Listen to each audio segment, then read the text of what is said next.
I'm putting these Bilstein shocks on the Toyota.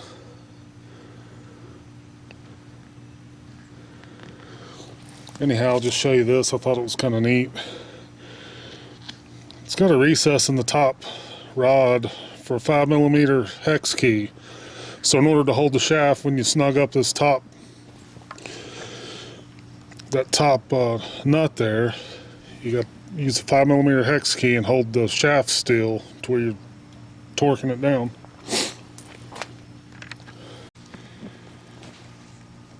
We're on the Bilstein shock post.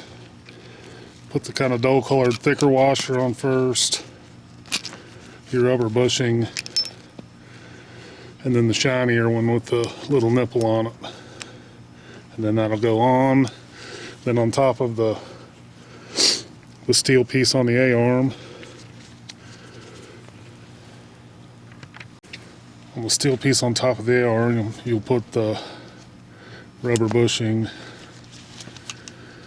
then the other washer, and then your nut,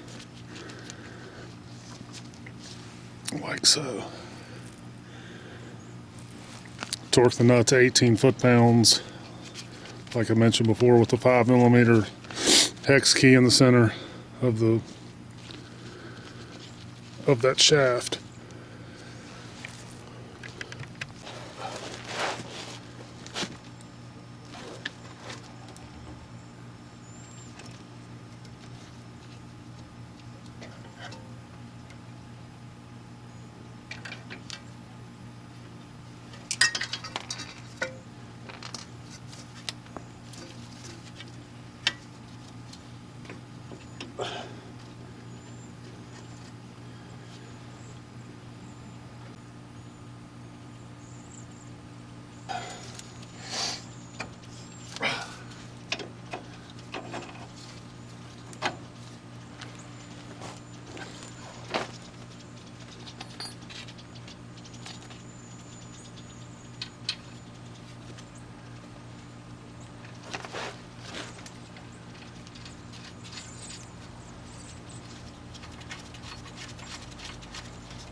Torque it down to 48 foot-pounds.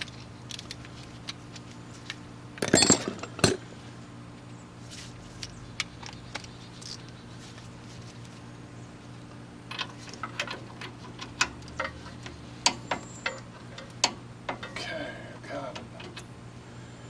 Just double check. Alright. It's 48 foot-pounds, I'll get the top. Alright, now the top rubber bushing.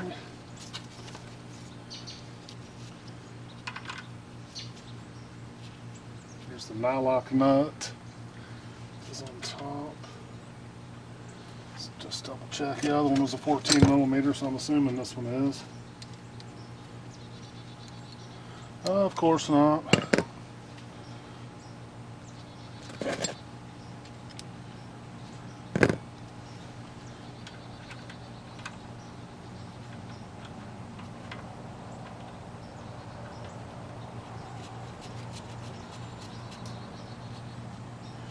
Go get a wrench.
This has been the story of today.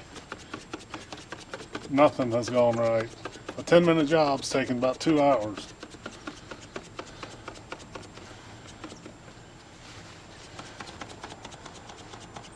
I had to cut the old shock off with an angle grinder and a blade because the thing was rusted so bad it wouldn't come off.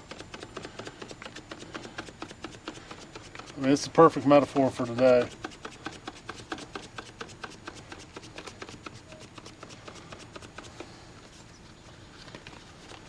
I don't know if the old lady handed me this as a joke, a gag, or what. It's real dumb, but funny though.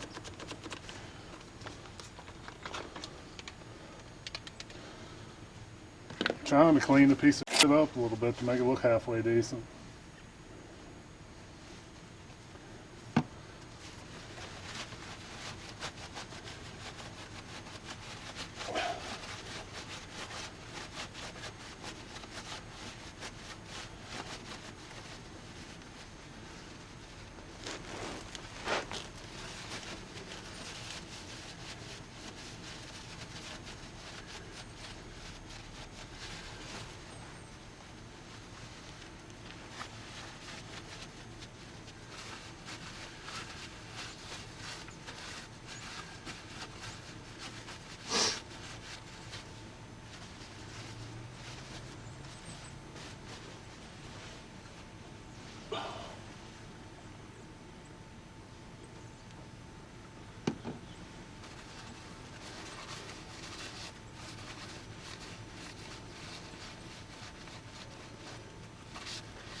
Alright guys, got the one shock on the driver's side.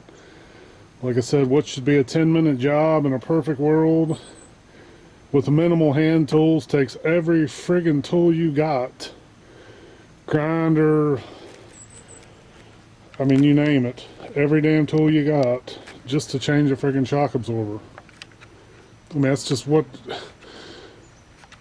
just how things go for me. It always has been. I mean, you need a friggin' cutting torch and a damn welder if you want to do anything. And how many people got that? But anyway, hopefully the next side won't be like this. Half the toolbox and friggin' way too much time to be spending on doing this stuff to change the lousy shock absorber. Should be minimum hand tools. 2 wrenches and a lug wrench and a torque bar, a torque wrench, and you should be good to go. I know how to get the grinder out with the cutting wheel on it, cut this friggin' shock off, and it's just how it goes.